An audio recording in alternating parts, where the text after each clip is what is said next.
Hello everyone. এখন আমি তোমাদের সঙ্গে ভূমিধস সম্পর্কে আলোচনা করব। তো দেখো, ভূমিধস যেটা আছে এটা একটা বিপর্যয়ের একটা অংশ, এবং তোমরা দেখতে পাচ্ছ যে বিপর্যয়কে দুটো ভাগে ভাগ করছে। একটা যে প্রাকৃতিক বিপর্যয়, একটা মানুষ সৃষ্ট বিপর্যয়। এই প্রাকৃতিক বিপর্যয়কে আবার তিনটে ভাগে, একটা ভূতাত্ত্বিক, একটা বায়ুমণ্ডলীয় এবং মৃত্তিকা সংক্রান্ত। এই ভূতাত্ত্বিকটাকে আবার দুটো ভাগে ভাগ করছে। একটা হচ্ছে তোমার পাত সঞ্চালন বা প্লেট টেকটনিকের উপরে যেটা আছে, আর একটা হচ্ছে ভূমিরূপ সংক্রান্ত। এই ভূমিরূপ সংক্রান্তকে দেখো যে চারটে ভাগে ভাগ করছে, তার মধ্যে একটা আছে ভূমিধস, হিমানী সম্প্রপাত, নদীর পাড় ভাঙন এবং সমুদ্র তট ভাঙন। এর মধ্যে ভূমিধসটা সম্পর্কে আমি তোমাদের সঙ্গে আলোচনা করব। তো দেখো, এই ভূমিধস সাধারণত পার্বত্য অঞ্চলে সব থেকে বেশি দেখা যায়। এছাড়া খনি অঞ্চল বা তোমার ওই যে দুটি পাতের সীমান্ত অঞ্চল, যে সমস্ত বরাবর অঞ্চলগুলো আছে, সেই সমস্ত অঞ্চলগুলোতে মোটামুটি পরিলক্ষিত হয়। তো আমি এই ভূমিধস সম্পর্কে স্টেপ বাই স্টেপ তোমাদের সঙ্গে আলোচনা করব। তো তোমরা একটু মন দিয়ে শোনো, দেখো অনেকটাই তোমাদের বুঝতে সুবিধা হবে। তাহলে দেখো, ভূমিধস সম্পর্কে জানতে গেলে আমাদের প্রথমে যেটা জানতে হবে সেটা হচ্ছে যে ভূমিধস কাকে বলে, অর্থাৎ ডেফিনেশনটা। ল্যান্ডস্লাইড বা ভূমিধস কোন জিনিসটাকে বলছে। তাহলে দেখো, ভূমিধস কথাটাকে ভাঙলে দুটো কথা পাওয়া যায়, একটা হচ্ছে ভূমি, একটা হচ্ছে ধস। এখানে ভূমি অর্থাৎ কোনটাকে বলছে, আমাদের পৃথিবী পৃষ্ঠের উপরই অংশে যে অংশে আমরা বাস করছি সেই জায়গাটিকেই বলছে ভূমি। আর ধস মানে যখন হঠাৎ করে সেটা অবনমিত হয়ে যায় তখন সেটাকে বলছে ভূমি ধস। ঠিক আছে। তাহলে দেখো বলছে কি, যে পাহাড়ি বা পার্বত্য অঞ্চল কিংবা অস্থিতিশীল ভূভাগে অভিকর্ষজ টানে ভূমির ঢাল বরাবর মাটি, শিলাস্তূপ বা অন্যান্য আলগা পদার্থের হঠাৎ অধোগমনকে ভূমিধস বলে। তাহলে এই ভূমি ধসের সঙ্গে কিন্তু তোমার মাধ্যাকর্ষণ শক্তিটা কিন্তু খুবই তোমার জরুরি। এটা কিন্তু একটা গুরুত্বপূর্ণ বিষয়, কারণ এটার সঙ্গে একটা অঙ্গাঅঙ্গিভাবে জড়িত। তাহলে দেখো, এখানে পাহাড়ি অঞ্চলটাকে প্রধান বলেছে, ভূমিধসের সঙ্গে কিন্তু জড়িত, যেহেতু পাহাড়ি বা পার্বত্য অঞ্চলে সবথেকে বেশি ভূমিধস পরিলক্ষিত হয়। কিংবা অস্থিতিশীল ভূভাগ মানে যেগুলো তোমার খনি অঞ্চল হয়, সেগুলোকে তোমার অস্থিতিশীল, যেখানে কয়লা তোলা হয় বা তোমার ধরো পাথরের খাদ যেখানে থাকে, সেই সমস্ত জায়গাতে খনিজ সম্পদ যেখান থেকে আহরণ করা হয়, সেই স্থানগুলিকে বলছে অভিকর্ষজ টানে ভূমির ঢাল বরাবর মাটি, শিলাস্তূপ বা অন্যান্য আলগা পদার্থের হঠাৎ অধোগমনকে, অর্থাৎ নিচে চলে যাওয়াটাকে বলছে ভূমিধস বা ল্যান্ডস্লাইড। এর বৈশিষ্ট্য কি? এর বৈশিষ্ট্য হচ্ছে, এক নাম্বার, এটি ভূতাত্ত্বিক দিক থেকে পুঞ্জিত ক্ষয়ের একটি বিশেষ রূপ। মাস ওয়াস্টিং বা পুঞ্জিত ক্ষয়, আমরা আবহবিকায় যখন পড়েছিলাম তখন কিন্তু এই পুঞ্জিত ক্ষয় সম্পর্কটা আমরা জেনেছিলাম, যে পুঞ্জিত ক্ষয় হচ্ছে তোমার অভিকর্ষণজনিত কারণে যে তোমার ক্ষয়টা হয়ে থাকে, সেটাকে বলছে তোমার পুঞ্জিত ক্ষয়। তো এই ভূমিধসটা কিন্তু একটা মাস ওয়াস্টিং বা পুঞ্জিত ক্ষয়। 2 নাম্বার কি, অভিকর্ষজ টান একে ত্বরান্বিত করে। 3 কি, ভূমিধস আকস্মিক এবং দ্রুত ঘটে, অর্থাৎ এটা কিন্তু কোনো পূর্বাভাস খুব একটা বেশি পাওয়া যায় না, এটা আকস্মিকভাবে, যেমন তোমার ভূমিকম্প হয় ঠিক একই রকমভাবে ভূমিধসটাও কিন্তু এই হঠাৎ করেই হয়ে থাকে। তারপরে 4 নাম্বার কি, ভূমির ভারসাম্য ফিরে না আসা পর্যন্ত এটি ঘটতে থাকে, অর্থাৎ যতক্ষণ পর্যন্ত ভারসাম্য অবস্থায় আসছে ততক্ষণ ঘটতে থাকবে। পৃথিবীর অধিকাংশ ভূমিধস আর্দ্র ঋতুতেই সংঘটিত হয়, অর্থাৎ বৃষ্টির সময়, যখন বর্ষা সংঘটিত হয় তখন কিন্তু বেশিরভাগ সময়ই তোমার এই ভূমিধসটা হয়ে থাকে। আর 6 কি, পার্বত্য খাড়াই ঢাল ছাড়াও খনি অঞ্চল, ঘনবসতি বা নদীর পাড়েও ভূমিধস সংঘটিত হয়। তাহলে এই সমস্ত অঞ্চলগুলোতে তোমার ভূমিধসটা সব থেকে বেশি পরিলক্ষিত হয়। এরপর আমাদেরকে জানতে হবে কি, যে ভূমিধস সৃষ্টির কারণ। তাহলে আমাদের এই যে ভূমিধসটা হচ্ছে, এগুলো কোন কোন কারণে হয়? এই যে তোমার তিনটে অঞ্চল সম্পর্কে জানলাম, একটা হচ্ছে পার্বত্য অঞ্চল, একটা হচ্ছে খনি অঞ্চল, আর একটা হচ্ছে তোমার ওই নদীর পাড় অঞ্চল এবং ঘনবসতিপূর্ণ অঞ্চল। এই সমস্ত অঞ্চলে যে ভূমিধসগুলো হয়, এগুলোর কিন্তু কারণগুলো কিন্তু আলাদা আলাদা। তাহলে আমাদের যে ভূমিধস হচ্ছে সেইগুলো কি কি কারণে হয়ে থাকে? তো বলছে দেখো, এটাকে দুটি ভাগে ভাগ করছে, একটা হচ্ছে প্রাকৃতিক কারণ, একটা হচ্ছে মানুষ সৃষ্ট কারণ বা অপ্রাকৃতিক কারণ। এর মধ্যে প্রাকৃতিক কারণের মধ্যে প্রথমে কি আছে দেখো, ভূমির ঢাল। ঠিক আছে, ভূমির ঢাল মানে ল্যান্ড স্লোপ। ভূমির ঢালের সঙ্গে অভিকর্ষজ বলের একটি সম্পর্ক আছে। অভিকর্ষজ মানে যেটা তোমার অভিকর্ষ বল, অর্থাৎ প্রত্যেকটা জিনিসটাকে আকর্ষণ করছে, এটাকে অভিকর্ষ বলছে। আর মাধ্যাকর্ষণ মানে যেটা নিচের দিকে হচ্ছে। ভূমিধসটা কিন্তু তোমার হয়ে থাকে মাধ্যাকর্ষণ শক্তির জন্য। ঠিক আছে, কিন্তু ভূমির ঢালের সঙ্গে অভিকর্ষজ বলের কিন্তু একটা সম্পর্ক আছে। যেখানে ভূমির ঢাল খাড়া, সেখানে অভিকর্ষজ বলের প্রভাবে দ্রুত বস্তুর সর্বাধিক অপসারণ ঘটে এবং ধসের সৃষ্টি হয়। নিম্নের সমীকরণ হচ্ছে F = W × sin θ, যেখানে F = অভিকর্ষজ বল, আর W মানে ঢালের বস্তুর ওজন, আর sin θ মানে কৌণিক মান, অর্থাৎ ঢালটা কত ডিগ্রি কোণে আছে সেইটাকে তোমার এখানে পুট করতে হবে। তাহলে দৃষ্টান্ত কি বলছে, হিমালয়, রকি, আন্দিজ প্রভৃতি ভঙ্গিল পার্বত্য অঞ্চলে ঢাল জনিত কারণে ভূমিধস ঘটে থাকে। অর্থাৎ পার্বত্য অঞ্চলে যে ভূমিধসটা হয় সেটা কিন্তু এই কারণেই হয়ে থাকে। এরপর দেখো আবহবিকার এবং ক্ষয়ভবন, ওয়েদারিং অ্যান্ড ইরোশন। তো এটাই কি বলছে যে বিভিন্ন বহির্জাত শক্তি দ্বারা ভূমি ঢাল বরাবর আবহবিকার এবং ক্ষয়ভবনের মাত্রা অত্যধিক বৃদ্ধি পেলে শিলার সহনশীলতা হ্রাস পেয়ে ভূমিধস সংঘটিত হয়। দৃষ্টান্ত কি, ভারতের পশ্চিমঘাট পার্বত্য অঞ্চলের কেরালা রাজ্যে প্রায়ই এই ধরনের ভূমিধস হয়ে থাকে। তাহলে এটা তোমার কেরালা অঞ্চলে হয়ে থাকে একটা উদাহরণ। এরপর দেখো নদী পাড় ভাঙন, তাহলে নদী পাড়টা ভেঙে যে ভূমিটা ধসে পড়ছে সেটির কিন্তু একটা ল্যান্ডস্লাইড বা ভূমিধস। এটা কি বলছে, নদীতে জলের গতির কারণে ক্রমাগত নদীর পাড় অত্যধিক ক্ষয়ের ফলে একসময় নদীর পাড়ের দুর্বল অংশে ভাঙন ঘটে। বর্ষা শেষে ভাগীরথী, হুগলি নদীতে এই ধরনের ধসের সৃষ্টি হয়। এবার দেখো এখানে একটা সর্বাঙ্গীন ছবি দেওয়া আছে ভূমিধসের বিভিন্ন উৎসস্থল। তার মধ্যে দেখো এখানে পার্বত্য অঞ্চলে ভূমিধসটা এখানে তোমার দেখো সব থেকে বেশি যেটা দেখা যায় নদীর পাড়ে একটা দেখা যাচ্ছে, আর উপকূল অঞ্চলে যে তোমার মানুষ বসবাস করছে এই সমস্ত অঞ্চলে তোমার ভূমিধস দেখা যায়। এই সমস্ত জায়গাতে মোটামুটি 3টে থেকে 4টি জায়গাতে ভূমিধসটা বেশি দেখা যায়। এরপর দেখো ভূমিকম্প, আর্থকুয়েক বলছে ভূমিকম্পের সময় শিলার স্থিতিশীলতা নষ্ট হয়ে পাহাড়ি বা পার্বত্য অঞ্চলে ফাটল বা চ্যুতির সৃষ্টির মাধ্যমে ধসের সৃষ্টি হয়। তাহলে পার্বত্য অঞ্চলে ভূমিকম্পের জন্য কিন্তু ভূমিধসের সৃষ্টি হয়। দৃষ্টান্ত কি বলছে, 2011 সালে সিকিমে ভূমিকম্পের ফলে প্রবল ভূমিধসের সৃষ্টি হয়। এরপর দেখো হিমবাহ, বলছে উচ্চ পার্বত্য অঞ্চলগুলিতে হিমবাহজনিত কারণে ভূমিধস ঘটে। হিমবাহ মধ্যস্থ ফাটল থেকে বরফস্তূপ স্খলন শিলার নিচে নেমে আসে। হিমানী সম্প্রপাতের কারণেও কিন্তু ভূমিধস ঘটে। দৃষ্টান্ত কি, 2021 সালের 7 ফেব্রুয়ারি উত্তরাখণ্ডের নন্দাদেবী হিমবাহের ভাঙনের কারণে ধৌলিগঙ্গা এবং অলকানন্দা সংলগ্ন নদী পাড় এলাকায় প্রবল ভূমিধস ঘটেছিল। তাহলে এটা গেল তোমার প্রাকৃতিক কারণ। এগুলো দেখো যে কারণগুলো সব দেখানো হলো, এগুলো ম্যাক্সিমাম কিন্তু তোমার পার্বত্য অঞ্চলে, এই হিমবাহ বলো, তারপরে তোমার ভূমিকম্প বলো, নদী পাড়টা যেটা আছে সেটা অবশ্য সব জায়গাতে হয়ে থাকে, কিন্তু পার্বত্য অঞ্চলেও কিন্তু নদীর ক্ষয়কার্য সব থেকে বেশি যেহেতু, তাই এই ভাঙন কিন্তু পার্বত্য অঞ্চলে বেশি দেখতে পাওয়া যায়। তাহলে এটা গেল প্রাকৃতিক কারণ। এরপর দেখো জলবায়ুগত কারণসমূহের মধ্যে কি বলছে দেখো, বলছে অত্যধিক বৃষ্টিপাত, বলছে পার্বত্য বা পাহাড়ি অঞ্চলে অত্যধিক বৃষ্টিপাতের কারণে সৃষ্ট হড়পা বান বা মেঘ ভাঙ্গা বৃষ্টির ফলে শিলারাশি শিথিল, হালকা, দুর্বল হয়ে ধসের সৃষ্টি হয়। দৃষ্টান্ত কি, 2021 সালে 20 অক্টোবর উত্তরাখণ্ডের নৈনিতালে এই ধরনের ধসের সৃষ্টি হয়। ঘূর্ণিঝড় এবং বজ্রপাতের জন্য কিন্তু তোমার ভূমিধস হচ্ছে। বলছে ঘূর্ণিঝড়ের সময় প্রবল বৃষ্টি বা সামুদ্রিক জলোচ্ছ্বাসজনিত কারণে উপকূলবর্তী খাড়াই অঞ্চলে কিংবা বজ্রপাতের তীব্র শব্দে পার্বত্য অঞ্চলে হিমবাহের ভাঙনে ভূমিধস সংঘটিত হয়ে থাকে। উদাহরণ কি, 2024 সালে ঘূর্ণিঝড় রেমালের প্রভাবে মিজোরামের আইজলে ভূমিধসের সৃষ্টি হয়। এরপর দেখো মানুষ সৃষ্ট কারণ। তাহলে এতদূর পর্যন্ত আমরা যেটা জানলাম সেটা প্রাকৃতিক কারণ। এরা মানুষ কীভাবে ভূমিধসকে তোমার প্রভাবিত করছে সেটা দেখো। প্রথম হচ্ছে কি, বৃক্ষছেদন। দেখো বৃক্ষ কী করে বলো তো, মাটিকে কিন্তু আঁকড়ে ধরে থাকে, ক্ষয় থেকে রক্ষা করে। আর যখনই আঁকড়ে ধরে থাকবে আমরা যদি সেটাকে কেটে দিই তাহলে সেটাও কিন্তু একটা ভূমিধসের কারণ হয়ে পড়ে। বলছে পাহাড়ি বা পার্বত্য অঞ্চলে জ্বালানি বা শিল্পের প্রয়োজনে বৃক্ষছেদন করলে সেখানে ভূমি উন্মুক্ত হয়ে পড়ে এবং পরে অত্যধিক বৃষ্টিপাতের সময় মৃত্তিকা আলগা হয়ে দ্রুত ক্ষয়প্রাপ্ত এবং ধসের সৃষ্টি হয়। দৃষ্টান্ত কি, 1993 সালে নাগাল্যান্ড ও মিজোরামে এই ধরনের ভূমিধস ঘটে থাকে। খনিজ উত্তোলন, দেখো আমাদের পশ্চিমবঙ্গে যে আসানসোল দুর্গাপুর শিল্পাঞ্চল আছে, এই আসানসোল দুর্গাপুরে তো ধরো ভূমিধস হয় না, কারণ ওখানে শুধু শিল্প আছে, কিন্তু আসানসোলটা কিন্তু তোমার খনিপ্রবণ এলাকা। আসানসোল এবং রানীগঞ্জ এই সমস্ত জায়গাতে যেখানে কয়লা উত্তোলন করা হয় সেই সমস্ত জায়গাতে কিন্তু দেখবে ভূমিধসের ঘটনা প্রায়ই কিন্তু আমাদের খবরে, পেপারে, নিউজ চ্যানেলে কিন্তু আমরা পেয়ে যাই। তাহলে খনিজ উত্তোলন বলছে কি, অবৈজ্ঞানিক পদ্ধতিতে ভূগর্ভে খনিজ দ্রব্য উত্তোলনের সময় খনির ছাদ বা পার্শ্ববর্তী দেয়াল ধসে গিয়ে বিপর্যয় ঘটে। ছোটনাগপুর মালভূমি অঞ্চলের খনিজ উত্তোলনের ফলে প্রায়ই ধস ঘটে। তাহলে ছোটনাগপুর মালভূমি অঞ্চলে কিন্তু আমাদের এই আসানসোল এবং রানীগঞ্জ অঞ্চলটা কিন্তু অবস্থিত। আমি তোমাদের জ্ঞাতার্থে বলে রাখি, এই খনিজ উত্তোলনে যে ধসটা হয় সেটা কিন্তু পুরনো যে পদ্ধতি, অর্থাৎ মাটির নিচে কেটে কেটে যে কয়লার উত্তোলন করা হয় সেই অঞ্চলে হয়। কিন্তু বর্তমানে কি হচ্ছে বলতো, ওপেন কাস্ট, ওসিপির মাধ্যমে কিন্তু কয়লা উত্তোলন করা হচ্ছে।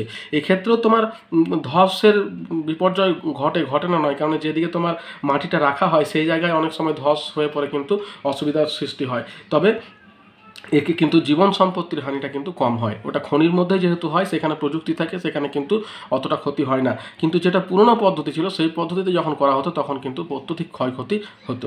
তো যাই হোক, এটা তোমরা জানলাম। এবার দেখো নির্মাণ কাজ, বলছে অত্যধিক জনসংখ্যার চাপ এবং দ্রুত অর্থনৈতিক বিকাশের আশায় পাহাড় কেটে বসতি, রাস্তাঘাট, রেলপথের নির্মাণ ইত্যাদি পরিকাঠামোমূলক ক্রিয়াকলাপের ফলে ধসজনিত সমস্যার সৃষ্টি হয়। পশ্চিমবঙ্গের দার্জিলিং, সিকিমের গ্যাংটক পার্বত্য অঞ্চল নির্মাণ কার্যের ফলে ধসের পরিমাণ বৃদ্ধি পেয়েছে। আচ্ছা, আমি খনি সম্পর্কে আরেকটা কথা বলে রাখি তোমাদেরকে। এই খনি অঞ্চলে যে পুরনো পদ্ধতি ছিল, সেখানে কি হতো বলো তো, কয়লাটাকে বের করে সেই জায়গাতে বালি প্যাকিং করে দেওয়া হতো। ঠিক আছে, মানে কয়লা তুলে বের করার ফলে তো ভূমিটা খালি হয়ে গেল, এবং সেই খালি স্থানটাকে পূরণ করার জন্য সেখানে কিন্তু বালি ভরে দেওয়া হতো। এখন ধরো সেই বালিটা যদি ঠিকঠাক ফিলিং না হতো, তখনই কিন্তু ভূমিধসের সৃষ্টি হতো।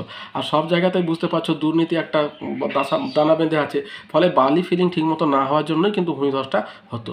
কিন্তু বর্তমানে সেই বালি ফিলিংয়ের পদ্ধতিতে কিন্তু কয়লা উত্তোলন করা খুবই কম হয়, এখন সবই ওসিপি পদ্ধতি।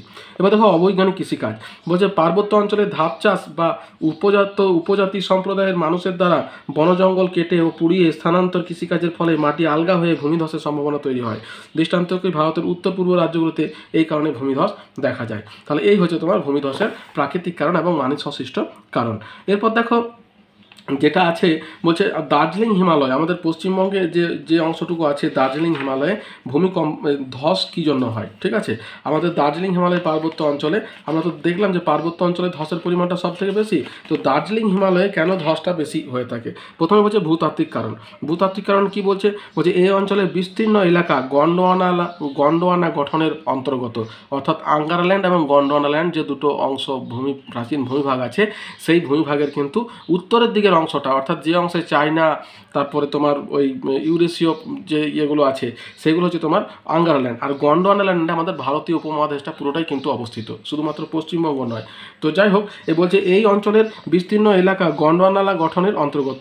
একই সঙ্গে উত্তর পূর্ব থেকে দক্ষিণ পশ্চিমের অধিকাংশ স্থান বেলে পাথর, কাদা পাথর, নিস, শীষ প্রভৃতি শিলাস্তর পরিলক্ষিত হয়। অনেক সময় এই অঞ্চলে পাত সঞ্চালনের কারণে সংশ্লিষ্ট পাথরগুলির ভঙ্গুরতা বৃদ্ধি পায়। এটা হচ্ছে প্রথম কারণ। তারপর হচ্ছে জলবায়ুগত কারণ। বলছে এই অঞ্চলে সারা বছর অত্যধিক আর্দ্রতা থাকে, পাশাপাশি জুন থেকে আগস্টের মধ্যে বার্ষিক বৃষ্টিপাতের পরিমাণ 71% ঘটে। তাই এই অঞ্চলে অধিকাংশ ভূমিধস বৃষ্টির প্রধান কারণ হচ্ছে প্রবল বৃষ্টিপাত। এখানে যখন প্রবল বৃষ্টিপাত হয়, উত্তর পূর্ব মৌসুমী বায়ু যখন তোমার ঢোকে, তখন কিন্তু এই পার্বত্য অঞ্চলে সব থেকে বেশি বৃষ্টিপাতটা ঘটায়, বুঝতে পারছো? তারপরে সেটা উত্তর পূর্ব দিক থেকে ভারতের অন্যান্য অংশে প্রবেশ করে। তো এখানে যখন অত্যধিক বৃষ্টিপাত হয়, তখনই কিন্তু এখানে ভূমিধসটা সব থেকে বেশি হয়। এবার দেখো জনসংখ্যা। বলছে বিপুল জনসংখ্যা বৃদ্ধি দার্জিলিং হিমালয় পার্বত্য অঞ্চলে ভূমিধসের অন্যতম কারণ। প্রসঙ্গত এই অঞ্চলে 1872 সালে প্রতি বর্গ কিলোমিটারে মাত্র 29 জন বাস করত। এখন সেখানে 2011 সেন্সাস, যেটা সর্বশেষ সেন্সাস, সেখানে বলছে আদমশুমারির তথ্য অনুযায়ী জনঘনত্ব বৃদ্ধি পেয়ে 568 জন প্রতি বর্গ কিলোমিটার হয়। পর্বতের ঢাল কেটে বসতির ঘনত্ব এবং শহরের আয়তন বৃদ্ধি পাওয়ার কারণে ভূমিধসের পরিমাণ বৃদ্ধি পেয়েছে। ঠিক আছে, এছাড়াও আমি তোমাদের বলে রাখি, দার্জিলিংয়ে আমি আজ থেকে 10 বছর আগে যখন গিয়েছিলাম, তখন যে জ্যামের সমস্যা ছিল, এখন সেই জ্যামের সমস্যাটি মানে 10 গুণ বেড়ে গেছে। যে সমস্ত জায়গাগুলো ঘুরতে যাওয়ার কথা, সেই সমস্ত জায়গাগুলো ঘুরতে যাওয়ার ক্ষেত্র থেকেও কিন্তু ট্রাভেল এজেন্টরা কী করছে, কাটছাঁট করছে। তার কারণ কি? জ্যামের জন্য কিন্তু এটা সম্ভব হচ্ছে না। তো এছাড়া দেখো তার কি হচ্ছে, এছাড়াও তিস্তা নদীর ওপরে জলবিদ্যুতের জন্য বাঁধ নির্মাণ, নোংরা আবর্জনা দ্বারা ঝোড়ার গতিপথ রুদ্ধ করে দেওয়া, অনিয়ন্ত্রিত বৃক্ষছেদন ভূমিধসের পরিমাণ বৃদ্ধিতে সহায়তা করেছে। তাহলে তিস্তা নদী হচ্ছে তোমার উত্তরবঙ্গের প্রধান নদী, যেটা সিকিমের মধ্য দিয়ে প্রবাহিত হয়ে পশ্চিমবঙ্গের দার্জিলিং এবং তোমার ওই দার্জিলিং আর কার্শিয়াং জেলা এবং তারপর নিউ জলপাইগুড়িতে এসে তোমার প্রবেশ করছে। ঠিক আছে, এরপর দেখো যেটা আছে, তাহলে আমরা দার্জিলিং হিমালয়টা জানলাম। এরপর দেখো ভারতের ভূমিধসের প্রভাব লেখো। তাহলে এই যে ভূমিধসটা হচ্ছে, এই ভূমিধসের ফলে আমাদের কি কি প্রভাব বা কি কি তোমার পরিবর্তন আমাদেরকে করতে হয়, কি ক্ষয়ক্ষতি হয়, সেগুলো আমাদেরকে জানতে হবে। তাহলে ভারতের ভূমিধসের প্রভাব কি আছে দেখো। বলছে প্রথম যেটা আছে প্রাকৃতিক প্রভাব। প্রাকৃতিক প্রভাবের মধ্যে কি বলছে?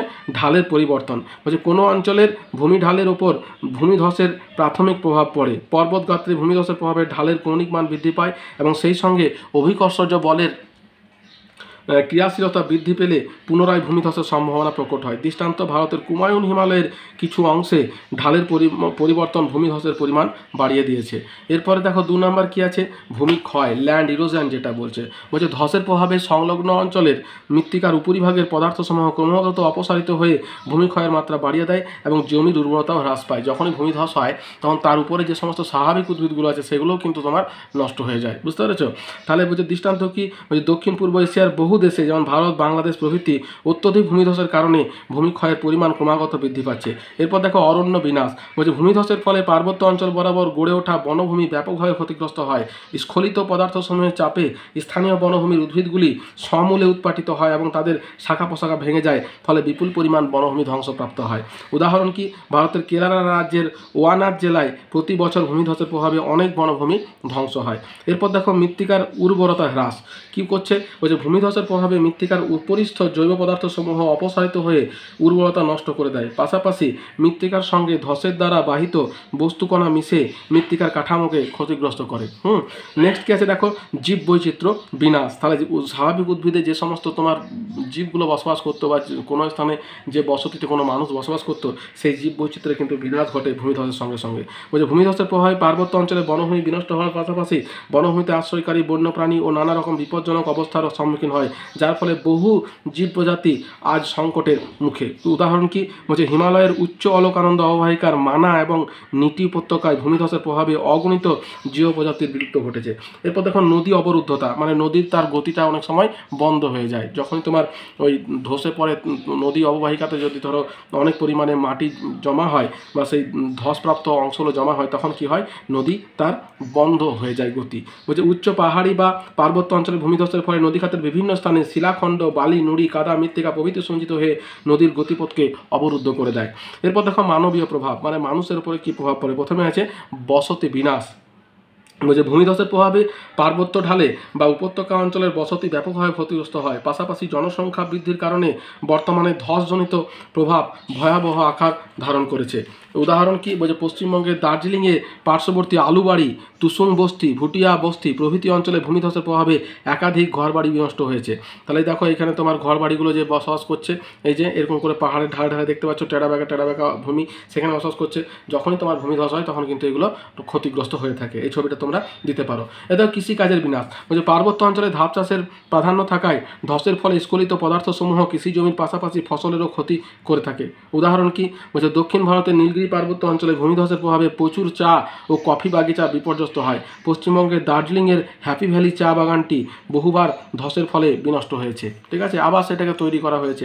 যাই হোক, এবারে পর্যটন শিল্পের প্রভাব, বলছে ভূমিধসের প্রভাবে প্রধানত পর্বত অঞ্চলগুলি ক্ষতিগ্রস্ত হয়, যার ফলে বহু পর্যটকের মৃত্যু হয় এবং ওই অঞ্চলের পরিবহন, যোগাযোগ ব্যবস্থা এবং অন্যান্য পরিকাঠামো সম্পূর্ণরূপে ক্ষতিগ্রস্ত হয় এবং তা পুনরায় আগের অবস্থায় ফিরিয়ে আনতে দীর্ঘ সময় লাগে, ফলে পর্যটন শিল্পে ব্যাহত হয়। দেখো যে কোনো পার্বত্য অঞ্চলের অফ সিজন মানে হচ্ছে সেটা বর্ষাকাল, বুঝতে পারছো। তোমরা যদি ঘুরতে যাও তাহলে তোমরা দেখবে ওখানকার মানুষের সঙ্গে, ওদের যে ড্রাইভার আছে, যে হোটেলের মালিক আছে, তাদের সঙ্গে কথা বললে বুঝতে পারবে অফ সিজন মানে হচ্ছে বর্ষাকাল। তার কারণ বর্ষাকালে কেউ কিন্তু ঘুরতে যায় না। তার কারণ কি, বিভিন্ন রকমের সমস্যা, রাস্তা বন্ধ হয়ে যাওয়া, ভূমিধসের জন্য অ্যাক্সিডেন্ট হওয়া, তারপরে তোমার কোনো রকম যে দৃষ্টির প্রাকৃতিক যে সৌন্দর্য সেগুলো দেখতে না পাওয়া। যদিও বর্ষার সৌন্দর্য আলাদা, আবার অন্য দিনের সৌন্দর্য আলাদা, কিন্তু কি বর্ষাকালে কিন্তু সমস্যাটা বেশি, বুঝতে পেরেছো। দৃষ্টান্ত উদাহরণ কি, ভারতের উত্তরের পার্বত্য অঞ্চলের পর্যটন শিল্প ভূমিধসের প্রভাবে একাধিকবার বিপুলভাবে ক্ষতিগ্রস্ত হয়েছে। এরপর দেখো পরিকাঠামোর ক্ষতি। পরিকাঠামো বলছে ভূমিধসের প্রভাবে সংশ্লিষ্ট অঞ্চলের পরিকাঠামো ও ব্যাপকভাবে ক্ষতিগ্রস্ত হয়। ওই অঞ্চলের যোগাযোগ ব্যবস্থা, পরিবহন ব্যবস্থা, বিদ্যুৎ ব্যবস্থা, পানীয় জলের সরবরাহ ব্যাহত হওয়ার পাশাপাশি অন্যান্য সরকারি প্রতিষ্ঠানিক পরিকাঠামো ও ক্ষতিগ্রস্ত হয়। উদাহরণ কি, বলছে 2023 সালের আগস্ট মাসে হিমাচল প্রদেশে ভূমিধসের প্রভাবে প্রায় 256টি বাড়ি, 317টি দোকান সম্পূর্ণ এবং 10,853টি বাড়ি আংশিকভাবে ক্ষতিগ্রস্ত হয়। দেখো জীবনহানি, বলছে বর্তমানে জনসংখ্যা বৃদ্ধির হার পার্বত্য অঞ্চলে প্রভাব ফেলেছে, ফলে ভূমিধসের কারণে জীবনহানির হারও বৃদ্ধি পেয়েছে। উদাহরণ কি, 2013 সালের জুলাই মাসে উত্তরাখণ্ডের কেদারনাথ ভূমিধসে প্রায় 5,700 জনের মৃত্যু হয়। এর পরিবহনে ব্যাঘাত, বলছে পার্বত্য এবং পাহাড়ি অঞ্চলের প্রধান পরিবহন মাধ্যম হলো সড়কপথ, রেলপথ এবং রজ্জুপথ। হ্যাঁ, এখানে কি বলছে, পার্বত্য অঞ্চলে ধসপ্রবণ হওয়ায় এখানে ধসের প্রভাবে পরিবহন ব্যবস্থার প্রায়ই ব্যাঘাত ঘটে, যোগাযোগ ব্যবস্থা দীর্ঘদিনের জন্য বিচ্ছিন্ন হয়ে পড়ে। উদাহরণ কি, ভারতের উত্তরাখণ্ডে ভূমিধসের প্রভাবে প্রায়ই পরিবহন এবং যোগাযোগ ব্যবস্থা বিপর্যস্ত হয়। এবং শেষে আছে অর্থনৈতিক ব্যবস্থায় প্রভাব, বলছে কোনো অঞ্চলে ভূমিধসের ফলে অর্থনৈতিক ব্যবস্থায় গভীর প্রভাব পড়ে। ভূমিধসজনিত কারণে সংশ্লিষ্ট অঞ্চলে নানাভাবে বিপর্যস্ত হওয়ার ফলে সাময়িক বেকারত্বের সৃষ্টি হয় এবং পাশাপাশি বিপুল পরিমাণে জীবন সম্পত্তি হানি ঘটায়, অর্থনৈতিক ব্যবস্থা দুর্বল হয়ে পড়ে। তাহলে এই হচ্ছে তোমার আমাদের ওই ভূমিধসের প্রভাব। ঠিক আছে।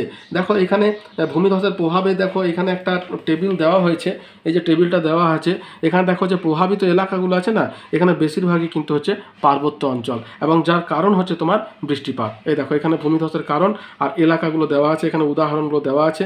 এই যে উত্তরাখণ্ডে দেখো বৃষ্টিপাতের জন্য হয়েছে, পশ্চিমবঙ্গের দার্জিলিংয়ে ক্রমাগত বৃষ্টি, উত্তরাখণ্ডের চামুরি জেলায় প্রচণ্ড বৃষ্টি, কেরালার মল্লাপুরম বলছে ক্রমাগত বৃষ্টি, মহারাষ্ট্রের রায়গড় একটানা মুষলধারে বৃষ্টি, আর কেরালার ওয়ানাদ প্রবল বৃষ্টি। তাহলে প্রধান কারণ হচ্ছে বৃষ্টিপাত। আমাদের যে পার্বত্য অঞ্চলে যে ভূমিধসটা হয়ে থাকে তার প্রধান এবং অন্যতম কারণ হচ্ছে তোমার বৃষ্টিপাত। অর্থাৎ যতগুলো ভূমিধসের যে উদাহরণ দেখো দেওয়া হয়েছে 2013 থেকে 2015, 17, 18, 23, 24 প্রত্যেকটার কারণ হচ্ছে তোমার ভূমিধস এবং পার্বত্য অঞ্চল। হ্যাঁ, এবং জীবন সম্পত্তির ক্ষতিটাও কিন্তু এখানে দেখো পাশে দেওয়া আছে। ঠিক আছে, তোমরা চাইলে এটা স্ক্রিনশট নিয়ে নিতে পারো তোমাদের বোঝার সুবিধার জন্য।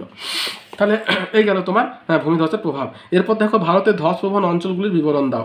দেখো ভারতে যে ধসপ্রবণ অঞ্চলগুলো আছে সেই ধসপ্রবণ অঞ্চলগুলো কিন্তু বেশিরভাগই পার্বত্য অঞ্চল। ঠিক আছে, এছাড়া তোমার খনি অঞ্চল আছে, তারপর তোমার নদীর পাড় আছে, আর ঘন জনবসতির কিছু কিছু এলাকা আছে। তো দেখো এখানে এই যে তোমার ম্যাপটা যে দেওয়া আছে এখানে উচ্চ ধসপ্রবণ যেটা সেটা অত্যধিক গ্রে কালারে আছে। দেখো এই যে পার্বত্য অঞ্চল যেটা আছে হিমালয় পার্বত্য অঞ্চল, এই যে তোমার এই অংশটুকু আমাদের যে লাদাখ, জম্মু কাশ্মীর এবং এই অংশটুকু আছে, তারপর এখানে অরুণাচল প্রদেশ এবং আমাদের পশ্চিমবঙ্গে দেখো পশ্চিমবঙ্গ উত্তরের দার্জিলিং অঞ্চলটা, এটা কিন্তু তোমার বলছে ধসপ্রবণ। এরপর তোমার মধ্যম প্রকৃতির মানে এই দেখো আমাদের ভারতের দক্ষিণ পশ্চিম অংশে এই যে অংশগুলো আছে এই অংশটা হচ্ছে তোমার মধ্যপ্রবণ ধসপ্রবণ অঞ্চল। এখানে পশ্চিমঘাট পর্বত আছে এবং তার সঙ্গে এখানে নদী এবং নদীর উপকূল অঞ্চল। আর নিম্ন যেটা সেটা একবারে দেখো যে মালভূমি অঞ্চল যেটা আছে, এটা তোমার আমাদের যে দাক্ষিণাত্য মালভূমি অঞ্চল যেটা আছে এই অঞ্চলটা মোটামুটি হচ্ছে তোমার নিম্ন ধসপ্রবণ অঞ্চল, যেগুলোতে তোমার ওই কয়লা খনি বা তোমার অন্যান্য খনি, আকরিক লোহার খনি যে বা অন্যান্য যে খনিজ অঞ্চল আছে সেই সব অঞ্চলে যে ধসটা দেখা যায় সেটা কিন্তু খুবই কম, যার জন্য ওটা নিম্ন অঞ্চলের মধ্যে অন্তর্ভুক্ত হয়েছে। আর এইদিকে তোমার যেটা যে অঞ্চলের উপর দিয়ে গঙ্গা বয়ে যাচ্ছে বা এইদিকে যে পশ্চিমের যে মরুভূমি আছে, এতে গুজরাট আছে, এই সমস্ত অঞ্চলে কিন্তু খুব একটা ভূমিকম্প প্রবণ বা ভূমিকম্প খুব একটা হয় না। এবার দেখো তাহলে আমরা সর্বাঙ্গীন একটা ম্যাপ দেখে একটা তোমার বুঝতে পারলাম।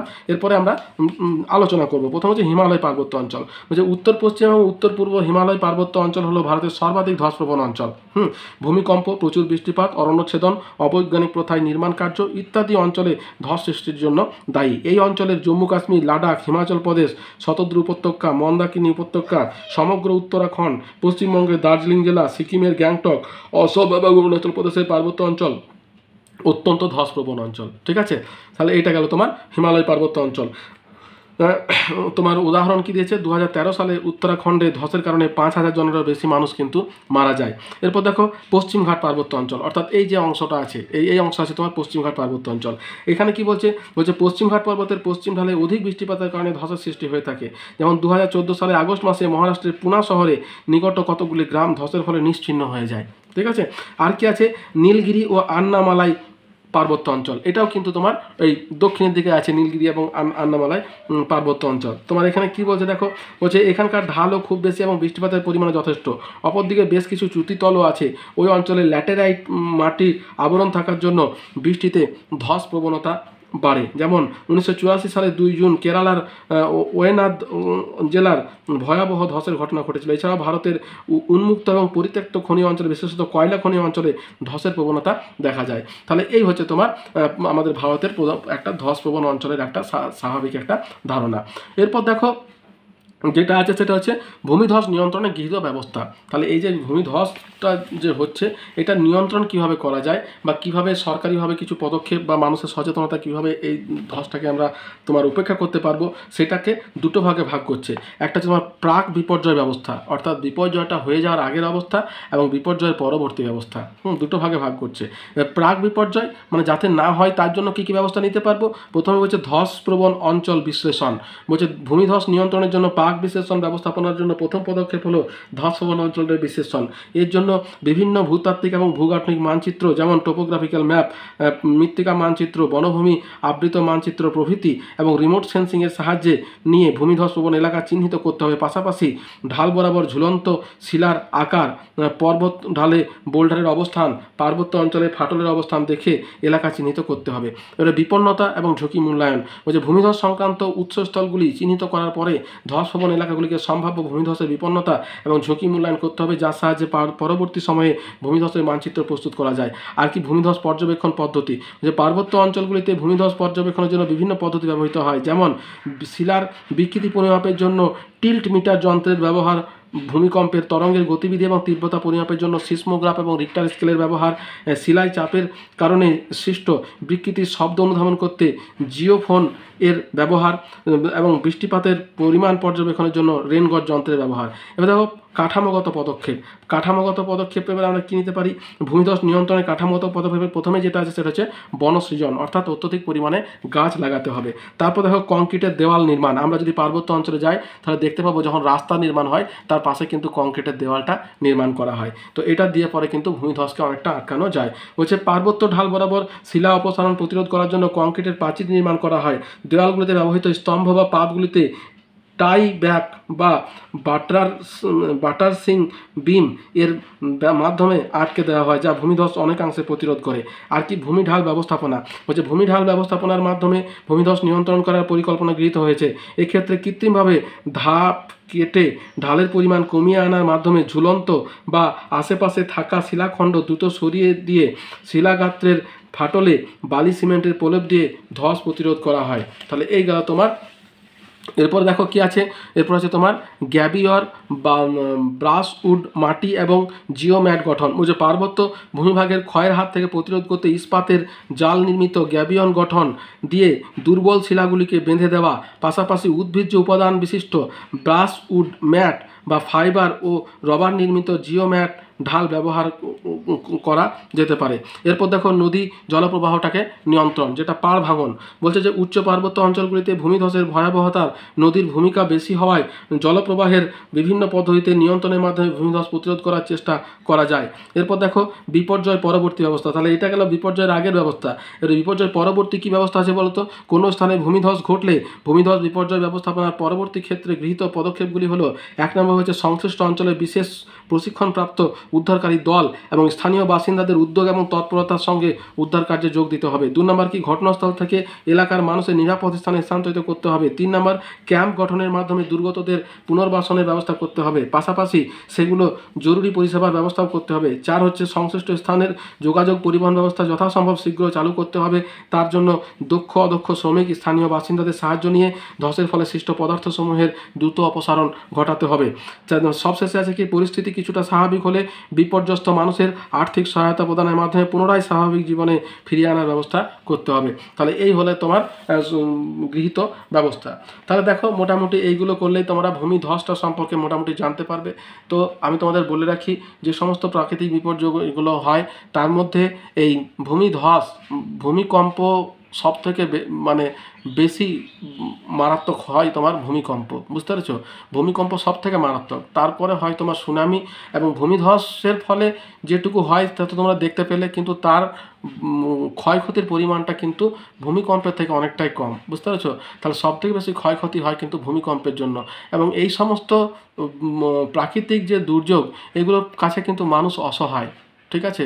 ভূমিকম্পকে কিভাবে রোধ করবে মানুষ, যদিও ভূমিধসকে কিছুটা নিয়ন্ত্রণ করা জন্য কিছু কিছু কথা বলা হয়েছে, কিন্তু ভূমিকম্পকে নিয়ন্ত্রণ করার কিন্তু কোনো হাত কিন্তু মানুষের খুব একটা থাকে না, আর পূর্বাভাসও পাওয়া যায় না। এটা হচ্ছে সব থেকে একটা নেগেটিভ দিক।